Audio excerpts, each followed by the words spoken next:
संसद की सुरक्षा में सेंध लगाने के मास्टरमाइंड ललित झा को 7 दिन के पुलिस रिमांड पर भेज दिया गया है। ललित झा ने दिल्ली के कर्तव्य पथ थाने में सरेंडर किया था। दिल्ली पुलिस के मुताबिक जयपुर से दिल्ली आते हुए उसने अपने साथियों के मोबाइल भी जला दिए ताकि सबूत मिटाए जा सके। ललित ने बताया कि सभी आरोपी साजिश के लिए कई बार मिले। दिल्ली पुलिस के मुताबिक ललित ने पूछताछ में बताया कि वो सांसदों को डराना चाहता था जिससे सरकार उनकी मांगों को मानने पर मजबूर हो जाए। साथ ही वो अराजकता की स्थिति पैदा करना चाहता था। दिल्ली पुलिस को ये भी जानना चाहती है दिल्ली पुलिस कि इन सब का संबंध देश विरोधी ताकतों से तो नहीं है।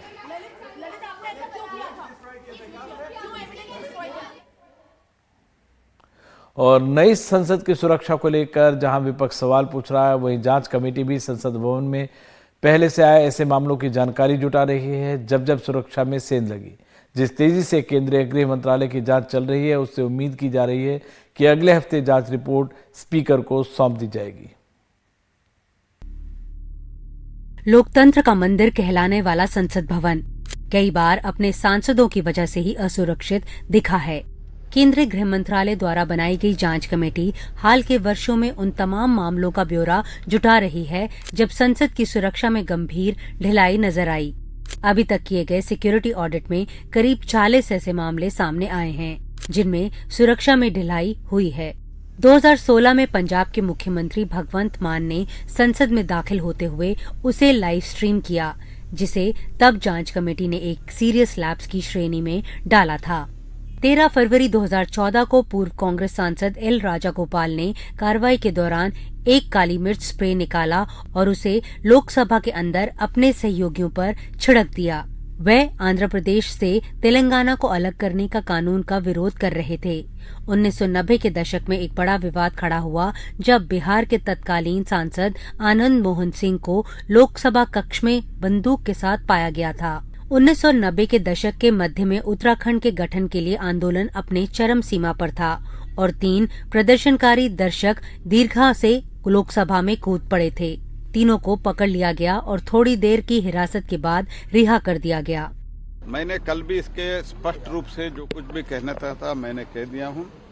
ये टोटल ये दोनों बिल्डिंग जो है ये स्पीकर के अधीन आता है, स्पीकर के कार्यक्षेत्र में आता है। स्पीकर साहब ने जो कुछ भी आदेश दिया सर्वदलीय बैठक बुला के, वो आदेश सरकार इन लेटर एंड स्पिरिट हम फॉलो कर रहे हैं। तो इसके बावजूद भी अभी कोर्ट में भी है मामला और जांच चल रहे है, उच्च स्तरीय जांच चल रहा है, high level inquiry is going on. जांचकर्ता न केवल दिल्ली पुलिस और अर्धसैनिक बलों की खामियों की जांच कर रहे हैं, बल्कि पीएसएस की जांच भी हो रही है, जो परिसर के अंदर सुरक्षा के लिए काफी हद तक जिम्मेदार है। अभी तक जांच कमेटी को पता चला है कि करीब 930 सुरक्षाकर्मी पीएसएस से जुड़े हुए हैं। इनमें से जो ड्यूटी पर थे उन सब का सिक्योरिटी ऑडिट हो रहा है। इनकी अध्यक्षता एक जॉइंट सेक्रेटरी लेवल का अफसर करता है, लेकिन पिछले 1 महीने से ये पोस्ट खाली है। इसकी क्या वजह है, ये भी देखा जा रहा है।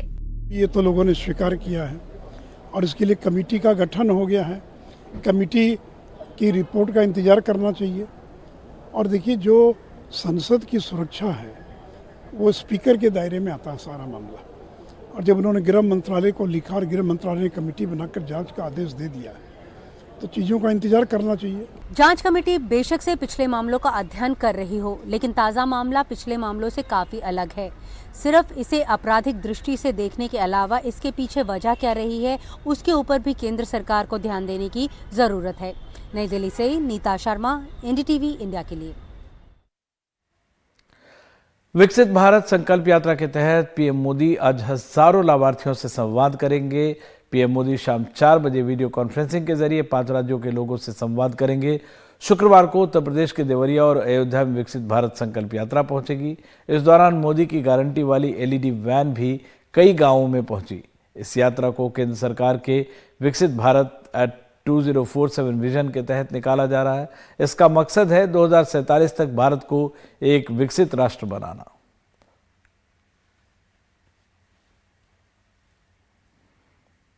राजस्थान में कल मुख्यमंत्री भजनलाल शर्मा ने शपथ ली। इसके बाद उन्होंने कैबिनेट की बैठक की जिसमें 3 बड़े फैसले लिए गए। इसकी जानकारी खुद मुख्यमंत्री ने पत्रकारों को दी। जो 3 फैसले लिए गए हैं उनमें से पहला फैसला है पेपर लीक के मामलों में एसआईटी का गठन किया जाएगा।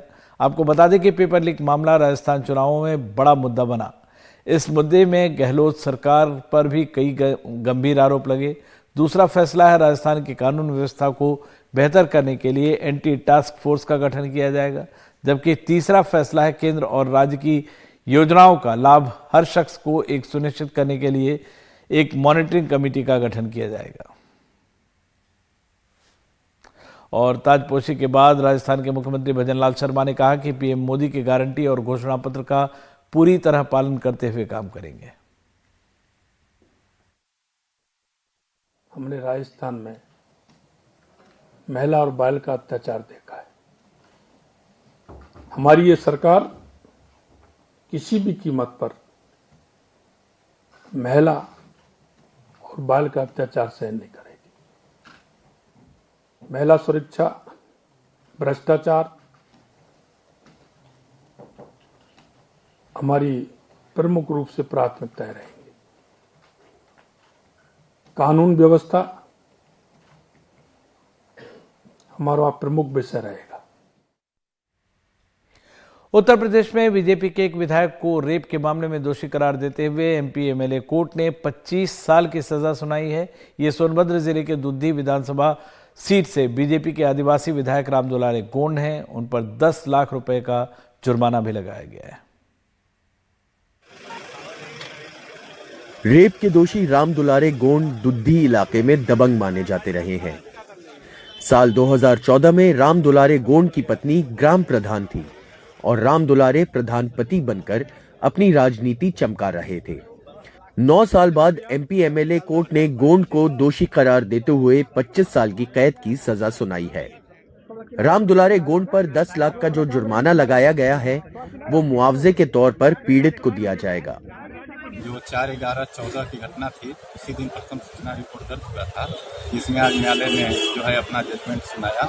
इसमें उनको 25 साल की सजा और 10 लाख रुपए जुर्माना, वह जुर्माना पुनर्वास के लिए पीड़िता को दिया जाएगा। फैसले से पीड़ित का परिवार संतुष्ट है।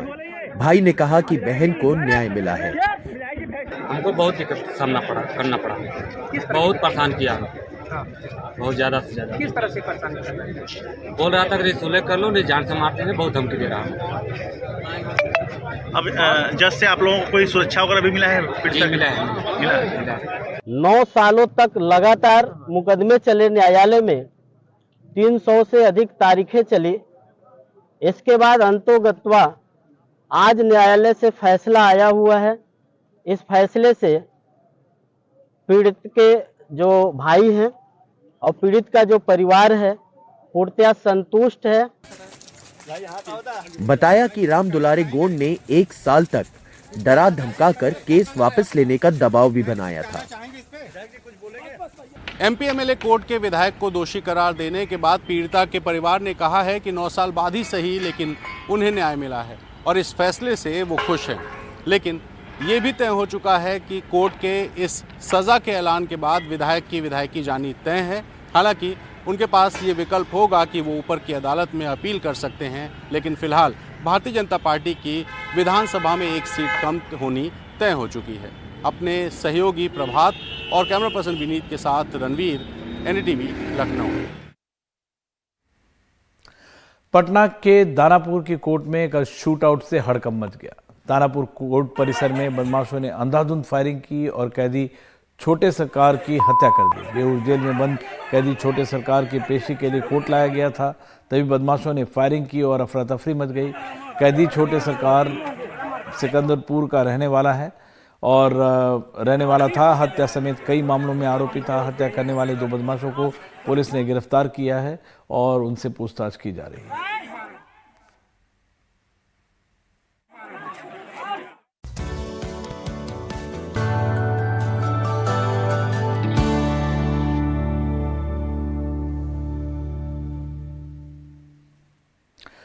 टीम इंडिया का सारा फोकस इन दिनों T20 वर्ल्ड कप की तैयारी पर है, लेकिन इस बीच क्रिकेट के एक और छोटे फॉर्मेट यानी 100 बॉल्स क्रिकेट टूर्नामेंट की लोकप्रियता बढ़ने लगी है। क्या क्रिकेट के इस छोटे धमाकेदार पैकेज का भी वर्ल्ड कप मुमकिन है?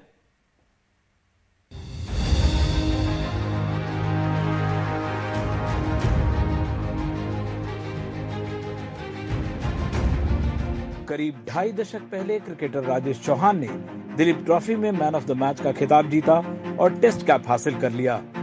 50 से ज्यादा टेस्ट और वनडे में खूब धूम मचाई।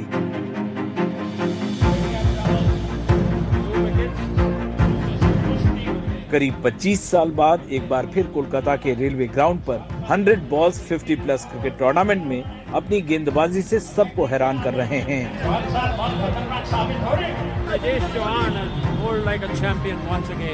T20 और 100 बॉल्स टूर्नामेंट की चकाचौंध से वो वाकिफ जरूर हैं, लेकिन मानते हैं कि यहाँ भी टेस्ट क्रिकेट के स्किल्स की जरूरत है। कॉर्पोरेट हाउसेस जुड़ रहे हैं, तो कॉर्पोरेट हाउसेस जुड़ने से क्या हो गया है कि जो छोटी छोटी जगह में भी जो लोग हैं जो जहाँ पे टूर्नामेंट होते थे जो करवाते हैं वो लोग भी खेल सकते हैं, और उनको भी लगता है खेलने की इच्छा हर एक को होती है। खास करके जब फ्लड लाइट में खेल रहे हैं तो उनको भी लगता है कि हम भी फ्लड लाइट में खेलें, एक अपना एंजॉय करें, अपनी लाइफ को एंजॉय करें। तो क्या बुरा है, खेलना चाहिए, बिल्कुल खेलना चाहिए। आईपीएल देखो, ये इवेंट जो है, और उसको देख देख के बिग बैश शुरू हो गया जो ऑस्ट्रेलिया कभी खेलती नहीं थी। 100 बॉल शुरू हो गया, इंग्लैंड नहीं खेलती थी, वो ट्रेडिशन में बिलीव करते थे। करीब 20 साल पहले T20 क्रिकेट ने ऐसे ही दबे पांव भारत में कदम रखा और तब आईपीएल ने आकर क्रिकेट की काया बदल दी, और फिर जो हुआ वो सब हैरत अंगेज इतिहास का हिस्सा है। ये एक्चुअली हाइब्रिड कॉन्सेप्ट है। Smaller cricket, 100 ball from England, the rules are from England, quick cricket, earlier cricket, and then play day, night, play 3 matches in a day, teams come, 4 teams can play 3 games, 4 games in 3 days and go back. So that's the basic idea. देखिए future is bright के 100 जो balls का cricket है वो very fast cricket about the 2020। After 2020 100 balls का tournament आ गया, England से आया है। यहाँ पर तमाम हस्तियाँ आई हुई हैं खेलने के लिए, तमाम प्लेयर्स आए हुए हैं और अलग अलग राज्य से आए हुए हैं स्पेशल इस कॉन्सेप्ट को समझने के लिए और खेलने के लिए, एंजॉय कर रहे हैं। कई पूर्व भारतीय क्रिकेटर और जानकार अब क्रिकेट के और छोटे वर्जन यानी 100 बॉल क्रिकेट टूर्नामेंट में भी संभावनाएं देखते हैं। इन गेम्स में एक ओवर में 5 गेंदें होती हैं और T20 क्रिकेट के बजाय ये गेम करीब 1 घंटा कम यानी करीब 2.5 घंटे में खत्म हो जाता है। तो पहले टेस्ट मैच, टेस्ट मैच से 3 डे हुए, फिर 60 ओवर्स का वर्ल्ड कप आया, फिर 50 ओवर का हो गया, अब T20 आ गया। एक्चुअली हम इंग्लैंड में स्लॉग खेलते थे, शाम को होता था मिड वीक 25 ओवर का, तो जितने लोग ऑफिस जाते थे वो 5:30 बजे अपना 5 बजे ऑफिस से दौड़ के ग्राउंड पे पहुंचते थे, 6 बजे शुरू करते थे, बिकॉज वहाँ पे लाइट ज़्यादा रहती है। ये रेलवे की ग्राउंड है, उसे 30 साल के लिए लीज पे लेके उन्होंने फ्लड लाइट भी लगा दिए हैं, और ये एक बेहतरीन टूर्नामेंट यहाँ पे हो रहा है जिसमें डॉक्टर मनोज खन्ना जो हेयर प्लांट के लिए रिनाउंड है वर्ल्ड वाइड, राजेश चौहान आए हुए हैं खेलने के लिए, और इंग्लैंड से, कतर से, कहाँ से खिलाड़ी जो है वो आके यहाँ पे पार्टिसिपेट कर रहे हैं। Test player can play any type of T100, T20 and one day player can not play the test match. So अगर कि आपको सीखना है तो आप क्रिकेट सीखें और टेस्ट क्रिकेट। करीब 1.5 दशक पहले मुंबई के DY पाटिल मैदान पर भारत में संभवतः सबसे पहला T20 क्रिकेट खेला गया था। तब इसे पूर्व टेस्ट क्रिकेटर अभय कुरुवेला कॉन्सेप्ट के तौर पर इंग्लैंड से लाए थे और पिकनिक के तौर पर वहां खेला गया था। आज इस 100 बॉल क्रिकेट टूर्नामेंट की भी वही हालत है, लेकिन उम्मीद की जा रही है कि इस फटाफट दौर में इसे शायद उससे भी ज़्यादा लोकप्रियता हासिल हो जाए। हावड़ा के गुलमोहर मैदान से विमल मोहन, NDTV इंडिया।